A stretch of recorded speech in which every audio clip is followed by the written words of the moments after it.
Здравствуйте, в эфире Вести, Чеченская Республика, в студии Луиза Яхяева и главные темы выпуска. Высокие гости. Глава Чеченской Республики Рамзан Кадыров встретился с временно исполняющим обязанности губернатора Омской области Виталием Хаценко. О чем говорили политики, расскажем сегодня в выпуске.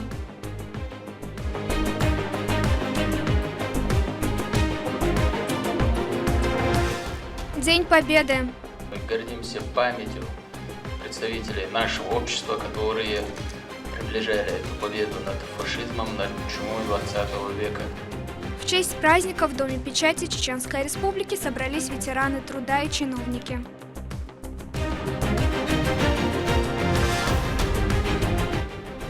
Жемчужина Кавказа. Мы очень рады, что железнодорожный туризм набирает обороты, и нам очень приятно, что все больше и большее количество туристов приезжают с этим поездом на Северный Кавказ. Туристический поезд отправился в свой третий сезон путешествий по городам СКФО.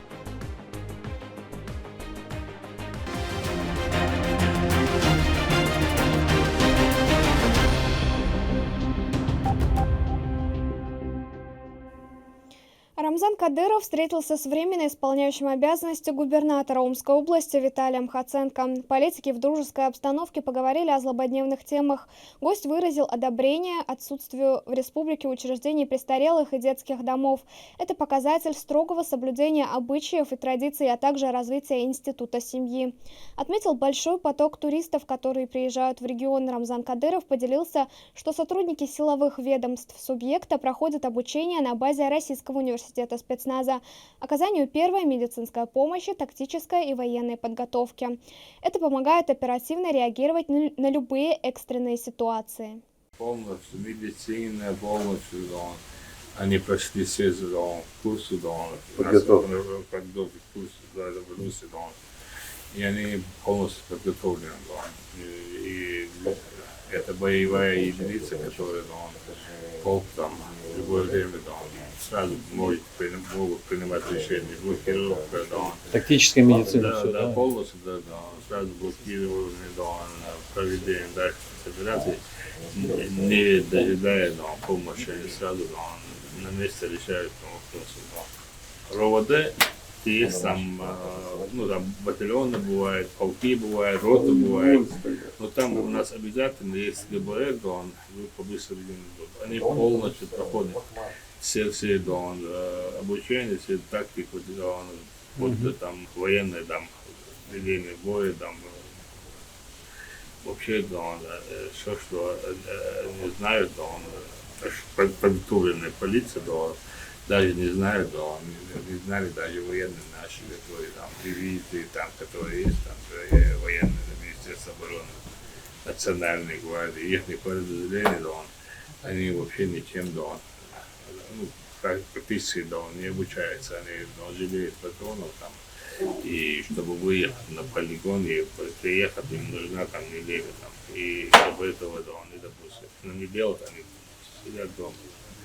У нас здесь много полков, дивизий были, которые вообще несколько чеченцев всего лишь полку, дивизия даже. А как война началась, сразу создавали новые полки, батальоны и сразу назначали наших командиров, уже сами видят результаты, что если поменять одного командира, как меняется ситуация.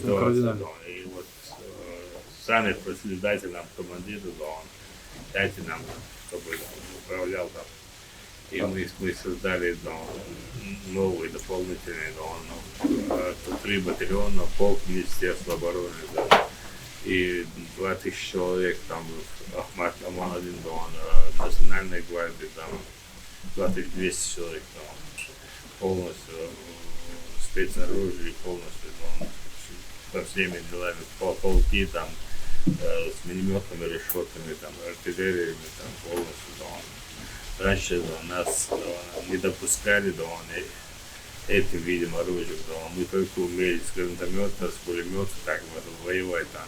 И с этим оружием мы брали дом, Мариуполь брали, там, когда там было там, опасность с другими, там, разные Север Донецк, Лисичанск, там, разные дома. Мы брали дом. Стрелковое оружие было?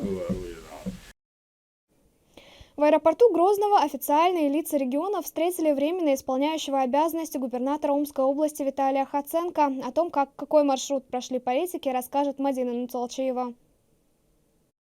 Встретили временно исполняющего обязанности губернатора Омской области Виталия Хаценко, прибывшего с рабочим визитом в Грозный. В столичном аэропорту председатель правительства Чеченской Республики Муслим Хучиев, вице-премьер Адам Алханов и помощник главы Чеченской Республики, министр региона по национальной политике, внешним связям, печати и информации Ахмед Дудаев. Первым делом собравшиеся отправились на торжественную церемонию переименования улицы Дарьяльской. Отныне она будет носить имя старшего лейтенанта Советской армии, участника Великой Отечественной войны, героя Советского Союза Крутова Петра Максимовича. Событие прошло на территории совхоза «Родина», где он когда-то сам работал. Также на здании предприятия разместили мемориальную доску памяти героя. Петр Максимович был не только мужественным воином, но и прекрасным хозяйственником.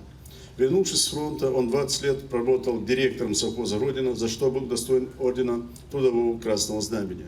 Под грамотным руководством Петра Максимовича совхоз стал передовым предприятием нашей республики. Отрадно, что улица в том месте, где трудился Петр Максимович, будет носить и его имя. И мы рады, что в таком важном для нас мероприятии принимают участие родные и близкие нашего героя. Это очень символическое событие для всей моей семьи, для меня лично. Крутов Петр Максимович, то есть он достаточно рано умер, мне было всего 2 года, но память о нем через всю жизнь красной нитью проходит. Огромное спасибо и главе республики, и всему чеченскому народу за сохранение памяти наших ветеранов. И сегодня в специальной военной операции Чеченская республика самое непосредственное участие принимает для того, чтобы победа приближалась все быстрее и быстрее. Ради этого события регион посетила сестра Петра Крутова, Чайкина Екатерина Максимовна. Женщину тронуло такое уважение и внимание к личности своего брата. Я очень рада. Брат мой это заслужил. Заслужил он это все. Он был очень добрый. Всем спасибо большое. Большое спасибо всем за такую информацию, что пригласили нас, и приехала я. Потому что это мой родной брат. Петр Максимович Крутов прошел славный боевой и трудовой путь. Родина высоко оценила его заслуги. Он герой Советского Союза, награжден орденами Ленина, Трудового Красного Знамени, Отечественной войны 2 степеней. Следующим местом, куда отвели гостей, стало Центральное христианское кладбище, где похоронен Петр Крутов. После их ожидало посещение мемориального комплекса славы имени Ахмата Хаджи Кадырова. Возложив цветы к обелиску первого президента Чеченской Республики, они отправились в музей комплекса, где познакомились с жизнью и политической деятельностью Ахмата Хаджи Кадырова. Гостям показали его воссозданный рабочий кабинет, личные вещи и фотографии. Завершая их пребывание там, собравшимся продемонстрировали бюст Петра Крутова, которому они также возложили цветы. Мадина Нуцолчиева, Резван Осипов, Сайтилем Ампукаев, Вести, Чеченская Республика. По итогам 2022 года Чеченская Республика заняла 1-е место в стране по рождаемости и 2-е по самой низкой смертности. Об этом сообщил директор медицинского информационно-аналитического центра Минздрава Арсен Израилов. На встрече с заместителем руководителя секретариата главы региона, куратором сферы здравоохранения Хутмат Кадыровой. Арсен Израилов представил подробный доклад о состоянии дел и перспективах развития центра. Наша сегодняшняя встреча будет посвящена вопросам информатизации здравоохранения, а также вопросам статистики в медицинской сфере. МИАЦ – это одно из ключевых учреждений, куда стекает вся информация о больницах и пациентах. Это центральное звено в организации сбора, обработки информации и показателей медицинской статистики, демографической, финансовой, кадровой составляющих здравоохранения региона. Ваша работа позволяет нам давать оценку деятельности сферы здравоохранения, позволяет видеть, каких целей мы достигли, а какие нужно ставить новые. И очень важно, чтобы ваша работа выполнялась качественно и профессионально.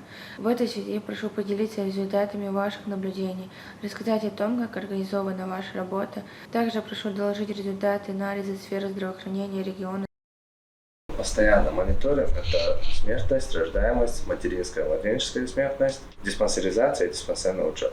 Ежедневно готовим свой доклад для Минздрава России и для Минздрава Чеченской Республики, где мы раскладываем всю смертность и рождаемость, все основные показатели в сфере здравоохранения Чеченской Республики. Чеченская Республика, как субъект всяческой поддержки главы Чеченской Республики, находится практически в лидерах по самой низкой смертности. Чеченская Республика также находится на первом месте по рождаемости, по естественному приросту населения. С начала вашей курации у нас показатели практически все летят ввысь, очень комфортно работает. Поддержка ваша чувствуется, спасибо вам большое за это. По итогам 2022 года Чеченская Республика по исполнению всех показателей консолидированных являлась одним из лидеров Российской Федерации. Сравнение первого квартала 2023 года с начала вашей курации указывает нам, у нас действительно дела идут в гору, да, у вас, с вашей помощью мы будем, как всегда, в лидерах, будем только улучшать свои результаты. Мы все являемся свидетелями того огромного внимания, которое уделяет медицинской сфере глава Чеченской Республики, герой России Рамзан Ахматович Кадыров. Вы, как никто другой, видите это, так как результаты этого внимания, той помощью, которую нам постоянно оказывают, отображается и на статистике.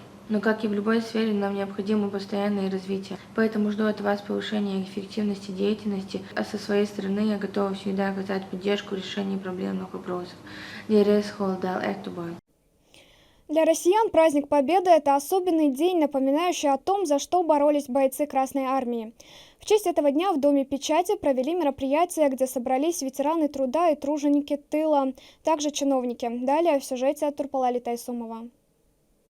Одна из важнейших дат в истории Отечества – День Победы в Великой Отечественной войне. Ежегодно объединяет жителей всей страны. По случаю праздника торжественное мероприятие прошло в Республиканском доме печати, где собрались ветераны труда и труженики тыла. Участие приняли и официальные лица. В приветственной речи помощник главы региона, министр Чеченской Республики по национальной политике, внешним связям, печати и информации Ахмет Дудаев рассказал о значимости исторического события.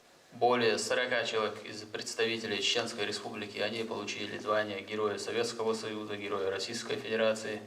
Мы гордимся нашими ветеранами, нашими участниками, мы гордимся памятью представителей нашего общества, которые приближали эту победу над фашизмом, над чумой 20 века, как говорится.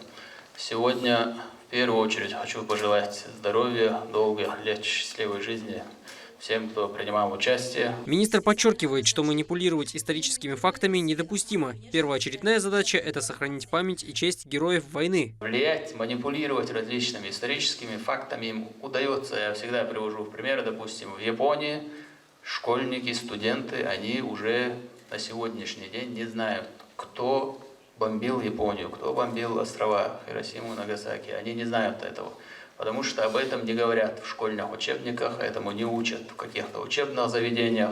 И элементарно, значит, вырастили несколько поколений, которые сегодня не знают, кто их бомбил. То же самое происходит, как мы отметили, в западных странах. Принижается роль нашей Родины, принижается роль наших уважаемых ветеранов. Республика воспитала достойных сыновей, и сегодня они отстаивают честь Родины в ходе специальной военной операции на Донбассе, отмечает Ахмет Дудаев. Такие герои есть и сегодня в нашей республике, благодаря нашему первому президенту, герою России Ахмату Хаджи Кадырову, на его пути сегодня в республике, значит, выполняют мужественно, героически выполняют свой воинский долг перед Родиной наши братья, которые сегодня точно так же бьют фашистов, нацистов в зоне проведения специальной военной операции. Делают это эффективно, с азартом, с аппетитом, можно сказать, с огромным желанием. Опять мы видим, как вся республика, она стала в деле защиты наших национальных интересов. Мы гордимся нашими братьями.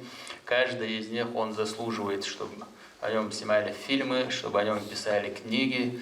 На самом деле совершаются большие подвиги, о некоторых из которых мы даже не знаем. Но, как говорится, большое видно издалека. Время, история, она даст оценку сегодняшним подвигам наших братьев. Мы точно так же будем прилагать максимум усилий, чтобы показывать качественное информационное сопровождение, значит, специальной военной операции. Командир специального полка полиции имени Ахмата Хаджи Кадырова МВД по Чеченской Республике Замет Челаев также присоединился к словам поздравления, отметив то, насколько легко сегодня в субъекте заниматься полезными делами.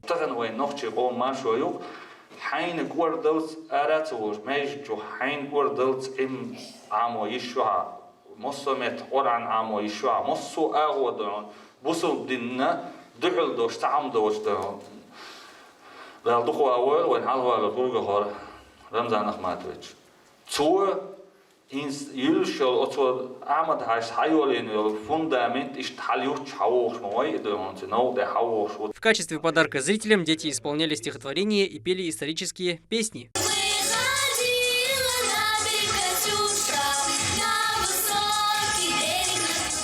Победа над фашизмом далась большой ценой. Целых 4 года с многомиллионными жертвами нация шла к этому бесценному моменту. Подвиг, совершенный красноармейцами в борьбе против фашизма, стал возможен благодаря их неимоверной храбрости. И сегодняшнее поколение чтит День Победы так же гордо, как это произошло в мае 1945 года. Турпа, Лолита Исумов, Моусер Хаджиев, Вести, Чеченская Республика. Делегация из исследовательского научного центра Курчатовский институт посетила Чеченский государственный университет имени Ахмата Абдулхамидовича Кадырова. Михаил Ковальчук прочитал студентам лекцию, в которой были затронуты такие важные темы, как научно-технологические прорывы атомного проекта, глобальные вызовы 21 века. Подробнее в следующем материале. Гостей из исследовательского центра тепло встретили сотрудники мемориального комплекса «Слава» имени Ахмата Хаджи Кадырова. Здесь делегация возложила цветы к обелиску первого президента Чеченской Республики, тем самым отдавая дань уважения Герою России. После деятели науки в сопровождении вице-премьера Адама Алханова направились в Чеченский государственный университет. Там президент Национального исследовательского центра Курчатовский институт Михаил Ковальчук прочитал студентам лекцию, в которой были затронуты такие важные темы, как научно-технологические прорывы атомного проекта и глобальные вызовы 21 века. В 1945 году мы праздновали День Победы. Мы имели самую большую, самую обученную, боеспособную, вооруженную, технически обеспеченную армию в мире. Мы были хозяевами мира. И тогдашний руководитель Иосиф Сталин вместе с Черчиллем и Рузвельтом рисовали карту нового мироустройства.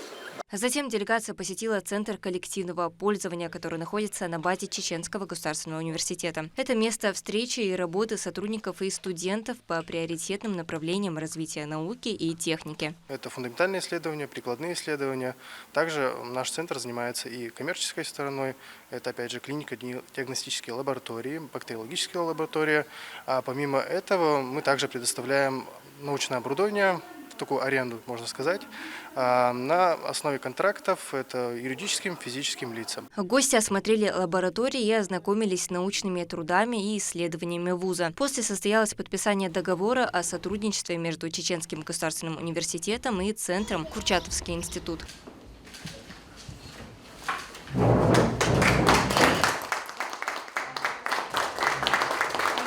Это благоприятно скажется на развитии в области образования и научных исследований. Я думаю, что направление взаимодействия у нас сегодня, очевидно, это биологическая безопасность, это сельское хозяйство в широком смысле слова, продукты питания. Это одна сторона. А с другой стороны, традиционные вещи, связанные с нашей ядерной тематикой. Например, ядерная медицина с учетом специфики сегодняшней структуры заболеваний. Я думаю, что методы высокотехнологичной медицины в первую очередь ядерной медицины были бы исключительно важны здесь. И я думаю, что мы имеем все основания двинуться в этом направлении. Немаловажное значение это имеет и для Чеченской Республики. Благодаря открытию филиала исследовательского центра в нашем регионе появится возможность существенно расширить взаимодействие по линии академического подразделения Чеченской Республики и научной среды России. С этим соглашением и с открытием филиала в дальнейшем он продвинет не только образование Чеченской Республики, но и по стране и в научном мире. После своего визита в Чеченскую Республику делегация получила не только хорошие впечатления, но главное, гости убедились в том, что субъект добился больших результатов в различных сферах, а значит, сотрудничество себя полностью оправдает. Повышение уровня образования, подготовка специалистов и интеграция профессионального образования в науку. Соглашение между Курчатовским институтом и университетами Чеченской Республики станет еще одним шагом на пути укрепления не только дружеских отношений, но и деловых связей. Медина Мударова, Седемин Мусаев, Вести, Чеченская Республика. Помощник главы Чеченской Республики, министр по национальной политике, внешним связям, печати и информации Ахмед Дудаев провел встречу с сотрудниками СМИ-субъекта. По случаю наступления Дня радио он поздравил работников данной области с их профессиональным праздником. Ахмед Дудаев отметил, что это направление всегда актуально, поскольку информация до радиослушателей доносится быстро и качественно. Также он добавил, что руководитель региона Рамзан Кадыров является не только главным слушателем радиоэфиров, но и часто оказывает поддержку, поощряя и улучшая условия для работы. В республике радио Беллайо, Хэл Дольш, опыт Дольш, така Амададжи Даладов, Толболен, нет, я Кахвюкшбу. Популярное радио, что есть своя аудитория, свои слушатели, постоянные слушатели. Самое главное для нас радиослушатели. Это глава республики Рамзан Кадыров, военсем кштиха, машинчу военсем кштиха, да им куш махалла Рамзан, хажа да им вой радио ладушхул, сбо вой радио альчмилха, пут, Грозный, война, разница, да им вой радио латинхул. Из-за вой главный слушатель, аха радио ладуш, по ладух понахул. Юрин белаш тавит швег, аха да им машин авег, но авег радио ладушхул. Воин замечание, что без особых нареканий ошибал бешалера, ошибал годами бешалер, из-за что тигна остахлерду. Далде алдвайла, далде хаяберт кивайла, ака киитчера, кииташера, киитчера, ишта ирсия дольш, хайгал дольш, самония дольш, кеги дольш, ахига дала, уамал хажинил, ахига дала эстбуэлвай.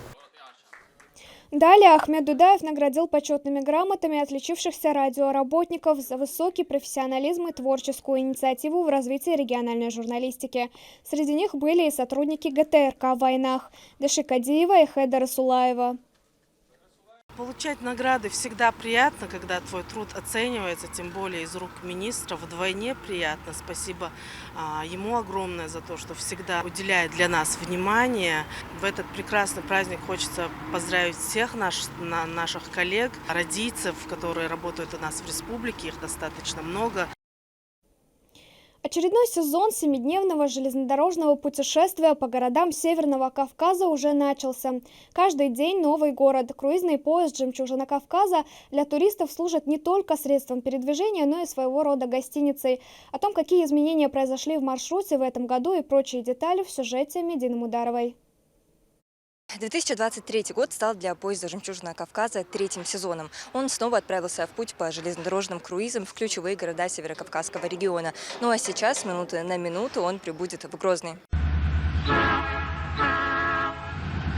Это настоящий отель на колесах. Из окон комфортного поезда перед туристами открывались замечательные виды. Выехав из Москвы, они уже побывали в Майкопе и Владикавказе, где успели посмотреть достопримечательности. Расписание поезда разработано таким образом, чтобы день посвящали экскурсиям, а ночь проводили в поезде. Новый город, около 200 гостей встретили с открытой душой и горячим сердцем. Я был здесь в 90-х годах. Вот видел, что такое было. Я не видела. Ну и судя по фотографиям, которые сейчас о Грозном видим, то это вообще небо и земля. Сказка. Ну, по крайней мере, я что видела из окна, пока ехали. Такое, ну, в общем, очень ухоженное все, да. Красивое, чистота. Вот это удивляет действительно. И вообще кавказское гостеприимство прекрасно. Я жду, конечно, опять очередного чуда, потому что 2 города нас поразили, это поездки. Но о Грозном много слышала. Очень хотела посмотреть именно то, что отстроили все, да. И вот эту вот мощь, грандиозность, вот хотела бы посмотреть. Ну, просто давно была мечта съездить на Кавказ. Ну, и тут такая вот удача. Кавказ – это прежде всего гостеприимство, поэтому для туристов подготовили танцевальную программу и угостили традиционными национальными блюдами. Этот туристический проект настолько понравился его участникам, что получил премию «Сделанное в России», учрежденную при поддержке Ростуризма. По многочисленным просьбам туристов маршрут подвергся корректировке, добавили несколько городов. Старт берет в городе Москва, дальше проезжает через Майкоп, Владикавказ, Грозный, Дербент и через Ростов возвращается снова в Москву. Это недельный туристический маршрут. Он уже полюбился и стал традиционным для Северного Кавказа. Мы очень рады, что железнодорожный туризм набирает набирает обороты, и нам очень приятно, что все больше и большее количество туристов приезжают с этим поездом на Северный Кавказ, смотрят на наше гостеприимство, смотрят на наши прекрасные республики. Живописные маршруты никого не оставят равнодушным. Гостей ждет знакомство с историей великого народа. Большое количество гидов задействовано в этой экскурсии. Для гидов это большой опыт. Работа с такой большой группой в один день, разово по одному маршруту – это достаточно хороший опыт и трудоемкая задача, с которой мы надеемся, что все справятся достойно. Всего за неделю гости познают сердце и душу Кавказа, его народ, культуру и традиции. Дальше их ждут города Махачкала, Дербент и Нальчик. Медина Мударова, Резван Насипов, Магомед Бараханов, Вести, Чеченская Республика. В Чеченской Республике стартовали гонки всероссийского масштаба. Помимо автомобилей в соревнованиях представлены квадроциклы, мотоциклы и вездеходы. Подробнее в сюжете Лейлы Муртазовой. На старте состязания «Альфа-Райс. Шелковый путь» вошли участники со всей России. Тут помимо автомобилей представлены квадроциклы, мотоциклы и вездеходы. Один из самых молодых гонщиков, Сергей, ему 17 лет. Вместе со своим коллегой Владиславом Маликовым они выступают за одну команду и представляют два экипажа. Долго ждали такой гонки, масштабная гонка в Грозном. Вот, классные степи, решили приехать, погонять, посмотреть. Настроены только на победу. Торжественное открытие на площади сопровождалось насыщенной развлекательной программой с розыгрышем призов от спонсоров состязания. Среди участников заявлены звезды отечественного автоспорта, принимающие участие в Дакар и других мировых первенствах. В моем счету очень много больших крупных соревнований. Вот одно из последних — это «Шелковый путь». Мы ехали, также мы проезжали через Грозный. В том году мы здесь уже были, размещались там же на автодроме. Сейчас мы на другой серии. На мероприятии присутствовали министр по физической культуре, спорту и молодежной политике Иса Ибрагимов и министр туризма Чеченской Республики Муслим Байтазиев. Хочу поблагодарить всех, кто приехал, кто принимает участие, за то, что вы организовали праздник для жителей нашей республики, для горожан, для наших туристов всевозможных, которых все больше и больше каждый год. Я желаю всем спортивной удачи. Я желаю всем насладиться, на самом деле, красотами Чеченской Республики. После торжественной части гонщики заняли свои машины и дали старт. Участие принимает 29 экипажей. Они отправятся на короткий скоростной средний спецучасток, маршрут которого пройдет в поселке Октябрьский. Гонка проходит по пересеченной местности, во время которой спортивные экипажи преодолевают определенные километры по пескам, степям, лесам и ориентируясь исключительно по дорожной карте с условными обозначениями, которые выдают организаторы. В ближайшие 2 дня спортивная борьба развернется на территории Грозненского, Шилковского и Наурского районов республики. Экипажи дважды преодолеют 2 скоростных участка, а общая дистанция составит 842 километров, из которых 624 спортивная трасса. Лейла Муртазова, Сайдалям Пукаев, Магомед Ахматов, Вести, Чеченская Республика. К этому часу это все события. Еще больше новостей вы сможете узнать в наших социальных сетях и на платформе «Смотрим».